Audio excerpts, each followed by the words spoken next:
What's up mga kamugi? Welcome back sa aking channel! For today's video ay magluluto naman tayo ng adobong manok. Pero bago yan, magsasaing muna tayo. At hinugasan ko na nga itong bigas at saka ko ito sinalaw. At nakaredy na nga lahat ng ating gagamitin sa ating pagluluto. Ayan na rin ang mga sangkap na aking kakailanganin. Ito ay 1 kilong manok. Ayan na sibuyas, bawang, luya, magic sarap, paminta, laurel, mantika, seasoning. Yan, kaya gagamit din tayo ng honey, apple cider vinegar, ayun din ang toyo suka at ang 1 basong tubig. At kung ready na kayo, tara nang umpisahan. At ayun, naghiwa na nga ako dito ng sibuyas. Kalahati nga lang po pala yung ginamit ko dahil mahal nga ang sibuyas. At itatabi ko naman yung iba para sa ibang lutuin. Ayan, sinunod ko na nga ang bawang, ganun na din ang luya. At nung matapos ko nang hiwain ang lahat, ay sinunod ko ay painit itong ating paglulutuan. Ayan, 2021 pa yan ang binili sa akin na aking asawa. At ayan, malapit na ang maluto ang ating kanin. At ayan, nung mainit na ang ating paglulutuan, ay nilagyan ko na nga po ito ng mantika. At kung mainit na nga yung mantika, ay sunod naman natin ilagay itong bawang.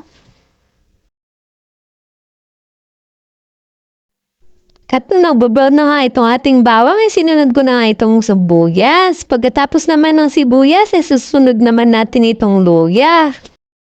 At nung nagisa ko na nga yung tatlo, ay sinunod ko naman ang ilagay ang ating manok. Kaya nisasangkot siya muna natin itong manok, saka natin tatakpan. At nung kumukulo na nga, ay hahaluin natin ito. Ayan, mukhang hindi ko nga mahalo dahil baliktad yata ang aking lutuan. Halos hindi na magkasya ang ating niluluto, kaya mamaya babaliktarin ko yan.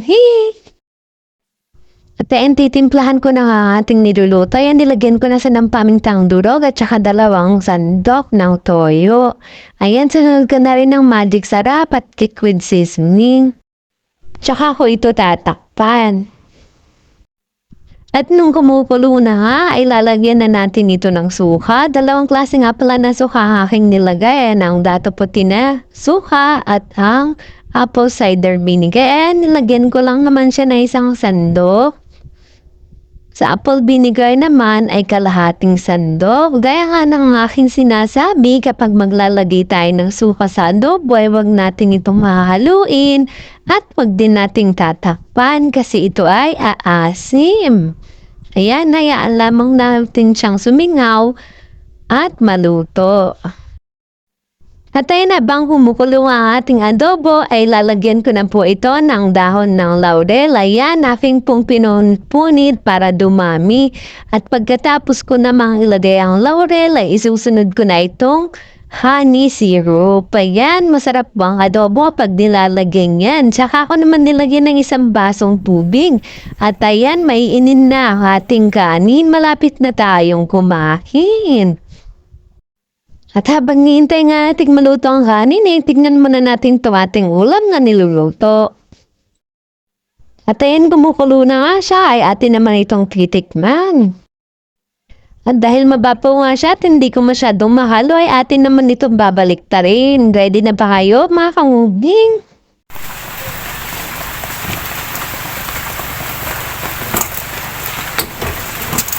Hindi na ko ito, parang ginanon mo lang ama.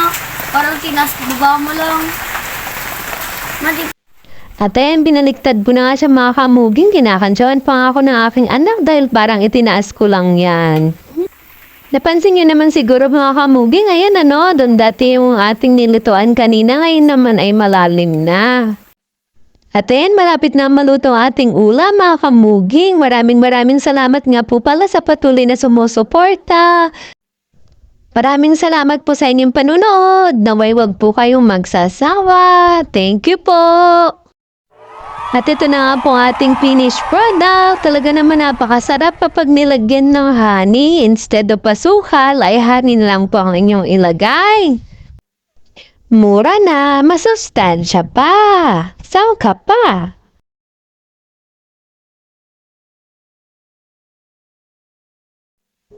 At nilagyan ko nga po pala ulit ng honey syrup yan para naman mas lalong lumasa at sumarap ang ating adobo.